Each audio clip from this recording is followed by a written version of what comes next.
आज मैंने बेहद इंपॉर्टेंट विषय लिया है और वो है प्रेपोजिशन। और प्रेपोजिशन वो वाले प्रेपोजिशन लिए हैं जो शब्दों के साथ परमानेंट आते हैं, ज्यादातर वही आते हैं, 95% वही रहते हैं।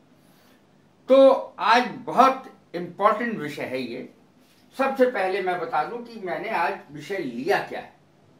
फिक्स्ड एप्रोप्रिएट प्रेपोजिशंस, अर्थात फिक्स्ड लगभग वही प्रेपोजिशन रहती हैं, हालांकि बदल भी सकती हैं कुछ केसेस में, लेकिन ज्यादातर इन शब्दों के साथ जो मैंने लिखे हैं यही प्रेपोजिशन रहती हैं। अब मैं बताऊंगा प्रेपोजिशन होता क्या है, प्रेपोजिशन का मतलब क्या है। संबंध सूचक अव्यय, संबंध बनाने वाले, संबंध जोड़ने वाले, अर्थात प्रेपोजिशन संबंध को जोड़ता है, सेंटेंस में संबंध को जोड़ता है, ये इसका काम है, प्रेपोजिशन का काम। अगर नहीं होगा ये तो ऐसा नहीं है कि चलो कुछ जगह ऐसा होता है कि प्रेपोजिशन बिल्कुल यूज नहीं किया जाता है। रीच के साथ ही रीच देयर, तो इसमें प्रेपोजिशन है ही नहीं, लेकिन ज्यादातर के साथ प्रेपोजिशन का यूज किया जाता है नाउन से पहले, नाउन से या प्रोनाउन से पहले इसका प्रयोग होता है और इसका काम है उससे आगे के शब्दों को और पहले के शब्दों को आपस में जोड़ देना। सेंटेंस में जिस जगह भी ये आता है वो एक बीच की कड़ी है ये, जो उससे पहले के शब्दों को और उसके बाद के शब्दों को जोड़ता है। देखें डेफिनेशन क्या है, इसकी परिभाषा क्या है।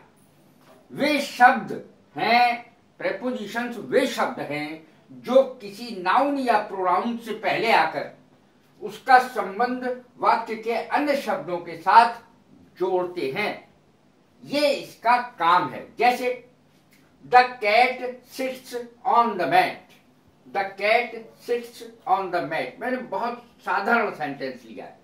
बिल्ली चटाई पर बैठती है, मैट माने चटाई, कैट माने बिल्ली, सिट्स माने बैठती है, on the mat, on the mat माने चटाई पर। अब ये इसका अर्थ होता है पर। और शब्द जब हम यूज करते हैं तो हम देखते हैं कि वो चीज दूसरी चीज उससे छू जाती है। जैसे the book is on the table, इसका अर्थ होता है कि बुक जो है, किताब है, वो मेज को छू रही है, मेज के ऊपर रखी है। ऑन शब्द का ज्यादातर यूज ऐसे होता है, वैसे तो बहुत सारे यूज है। The cat sits on the mat, बिल्ली चटाई पर बैठती है, ये ऑन शब्द इसको जोड़ रहा है। बिल्ली बैठती है कहां, चटाई पर, चटाई पर बैठती है, तो अगर ऑन हटा दिया जाए, the cat sits the mat, अब इसका संबंध कहां बैठती है कुछ नहीं पता, ऊपर बैठती है, नीचे बैठती है, कहां, तो यह ऑन संबंध बता रहा है, दोनों का संबंध जोड़ रहा है कि कहां बैठी है बिल्ली, चटाई पर। इस तरीके से संबंध जोड़ा। ऑन शब्द कैट तथा मैट के बीच संबंध जोड़ रहा है। अब मैं वे शब्द लूंगा जिनमें, जैसे मान लिया वंडर एट, वंडर एट के साथ, वंडर के साथ एट शब्द का, एट प्रेपोजिशन का ही प्रयोग होता है ज्यादातर। वंडर एट, आश्चर्य करना इसका अर्थ है। I wonder at his conduct, मुझे आश्चर्य है उसके व्यवहार पर, मुझे उसके व्यवहार पर आश्चर्य है, कंडक्ट व्यवहार, वंडर आश्चर्य है। आई वेट या वेट फॉर का अर्थ है इंतजार करना। वेट के साथ साथ जो प्रेपोजिशन आती है वो फॉर आती है। इंतजार करना, वेट करना, वेट के आगे फॉर आएगा। We waited for you at the railway station, हमने तुम्हारे लिए इंतजार किया रेलवे स्टेशन पर, रेलवे स्टेशन पर हमने आपका इंतजार किया। तो इस तरीके से वेटेड के साथ फॉर आता है, वेट के साथ फॉर का प्रयोग है, WAIT। वेट माने इंतजार करना, प्रतीक्षा करना, शुद्ध हिंदी है इसकी। यूजफुल फॉर यूजफुल का अर्थ है लाभदायक। फॉर, यूजफुल के साथ फॉर आएगा। Regular exercise is useful for health. लगातार जब हम रोजाना एक्सरसाइज करते हैं, कसरत करते हैं, तो ये हमारे स्वास्थ्य के लिए बहुत लाभदायक होता है। हेल्थ मीन्स स्वास्थ्य। अननोन के साथ आता है टू, या नोन के साथ भी टू आता है, अननोन के साथ भी टू आता है। अननोन टू या नोन टू, परिचित को नोन टू कहेंगे, अपरिचित को अननोन टू कहेंगे। He is unknown to me, वो मेरा अपरिचित है, वो मुझसे अपरिचित है। Known to me, unknown to me, un लग गया, ना का अर्थ हो गया। अननोन टू मी, अपरिचित। He is unknown to me, वो मुझसे अपरिचित है। He is known to me का क्या अर्थ होगा? वो मुझसे परिचित है। तो दोनों आ गए, लेकिन प्रेपोजिशन नोन के बाद टू ही रहेगी। ट्रस्ट इन, विश्वास करना। We should trust in God, हमें ईश्वर में विश्वास करना चाहिए। तो ट्रस्ट के साथ इन प्रेपोजिशन आएगी। अब देखें टॉक के साथ, टॉक के साथ विद भी आ जाती है, टू भी आ जाता है। टॉक टू, बात करना। She is talking to her sister, वह अपनी बहन से बात कर रही है। शी इज टॉकिंग, टॉकिंग माने बात करना। थैंकफुल टू, थैंकफुल के साथ टू आता है और फॉर आता है। कैसे आता है मैं बताता हूं अभी सेंटेंस में। I am thankful to you, वो इंसान है। To you, I am thankful to you, मैं तुम्हारा आभारी हूं, मैं तुम्हारा कृतज्ञ हूं। कृतज्ञ शुद्ध हिंदी है, मैं तुम्हारा आभारी हूं। I am thankful to you for help, for help, तुमने जो मेरे साथ किया उसके लिए, यानी तुमने मेरी सहायता की। ट्रू टू, ट्रू टू माने सच्चा। He is true to his word, वह अपनी बात का सच्चा है। और यदि यहां पर अनट्रू लगा दिया जाए तो बात का सच्चा नहीं है। यू एन लगा दे अगर ट्रू से पहले तो बात का सच्चा नहीं है। ट्रू माने सच्चा। ट्रेम्बल, ट्रेम्बल विद, ट्रेम्बल के साथ आएगा विद, कांपना। The child trembled with fear, बच्चा डर के मारे कांपने लगा। टायर्ड, टायर्ड के साथ ऑफ आता है, थकना, ऊबना, दोनों अर्थ देता है। He is tired of cramming question answer, वह क्वेश्चन आंसर प्रश्न उत्तर याद करके थक गया, ऊब गया, यह अर्थ है। He is tired of cramming, cramming माने रटना, क्वेश्चन आंसर, क्वेश्चन आंसर रट रट के थक गया। टेस्ट के साथ आएगा फॉर, रुचि। She has a taste for music, उसकी म्यूजिक में रुचि है, संगीत में रुचि है। म्यूजिक माने संगीत। श्योर के साथ ऑफ आता है, निश्चित। इसका अर्थ होता है I am sure of her success, मैं उसकी सफलता के लिए निश्चित हूं, अर्थात मुझे पूरा विश्वास है कि वो सफल होगी। शॉर्ट ऑफ किसी चीज की कमी, पैसे की कमी।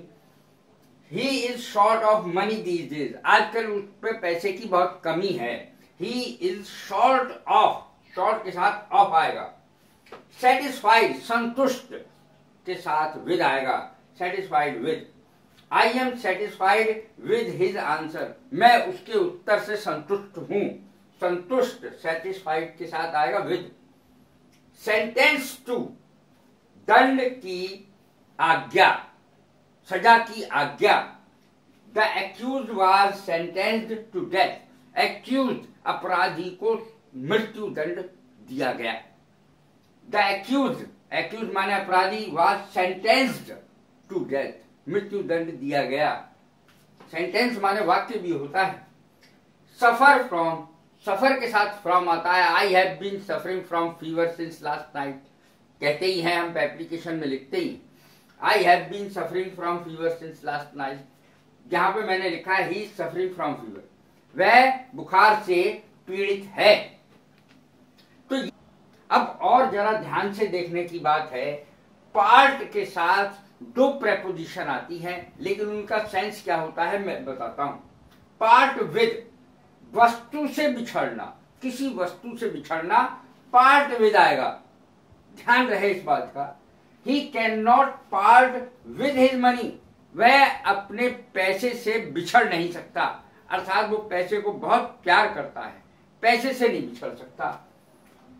पार्ट फ्रॉम, व्यक्ति से बिछड़ना, वस्तु से बिछड़ेगा तो विदाएगा, और पार्ट जब व्यक्ति से बिछड़ेगा तो फ्रॉम आएगा। We parted from our friends, हम अपने दोस्तों से बिछड़ गए, अलग हो गए, बिछड़ गए। प्राइड इन, घमंड, प्राइड इन घमंड, प्राइड के साथ इन आएगा। He has pride in his wealth, उसे अपने धन का घमंड है, उसे अपने धन का घमंड है। प्राउड ऑफ, घमंड, I am proud of you, मुझे आप पर बड़ा गर्व है, घमंड है, ये बहुत बोला जाता है। प्राउड ऑफ, घमंडी। प्राउड, घमंडी, प्राउडी कोई शब्द नहीं है, प्राउडी कोई शब्द नहीं है, PROUDY कोई शब्द नहीं है। प्राउड ऑफ, प्राउड शब्द है, प्राउड माने घमंडी है। प्राउड ऑफ, घमंडी किसी बात पर। He is proud of his wealth, उसे अपने धन का बड़ा घमंड है, दौलत का बड़ा घमंड है। क्वारल विद, झगड़ना व्यक्ति से, किसी व्यक्ति से झगड़ना, विद आएगा क्वारल के साथ। We should not quarrel with our friends, हमें अपने दोस्तों से झगड़ा नहीं करना चाहिए, हमें अपने दोस्तों से झगड़ा नहीं करना चाहिए। अब किसी बात पर झगड़ना है तो ओवर आएगा, क्वारल ओवर, झगड़ना किसी वस्तु के लिए। We should not quarrel over petty things, ऐसी मामूली चीजें, पैटी थिंग्स मामूली चीजें, बेकार की चीजों पर हमें झगड़ा नहीं करना चाहिए। बेकार की चीजों के लिए, बेकार की चीजों पर, बेकार की बातों पर हमें झगड़ा नहीं करना चाहिए। रिलाई ऑन, निर्भर करना। You should not rely on that man, तुम्हें उस आदमी पर भरोसा नहीं करना चाहिए। मैं जानता हूं उस आदमी को, इसलिए उस आदमी पर भरोसा मत करना। You should not rely on that man. Reply to, उत्तर देना। He has replied to my letter, उसने मेरे पत्र का उत्तर दे दिया है, दे चुका है। He has replied to my letter. तो आप देख रहे हैं कि रिप्लाई के साथ टू, रिलाई के साथ ऑन आ रहा है। अब है पार्शियल, पार्शियल माने पक्षपात करने वाला।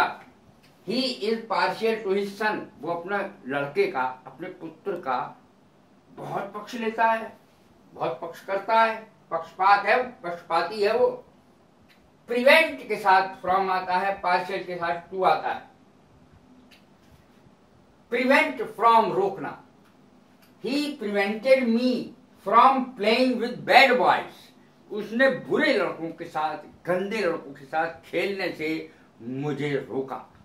प्रिवेंटेड, रोका, प्रिवेंट के साथ फ्रॉम आएगा, रोकना। He prevented me from playing with bad boys, गंदे लड़कों के साथ खेलने से, बुरे लड़कों के साथ खेलने से उसने मुझे रोका।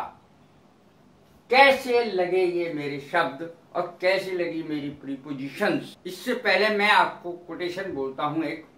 The evil that we do lives even after our death, अर्थात हमारी मौत के बाद भी हमारे किए गए बुरे काम चलते रहते हैं, लोगों को याद रहते हैं। कैसी लगी मेरी ये वीडियो, शेयर करें, लाइक करें, सब्सक्राइब करें। God bless you, thank you very much.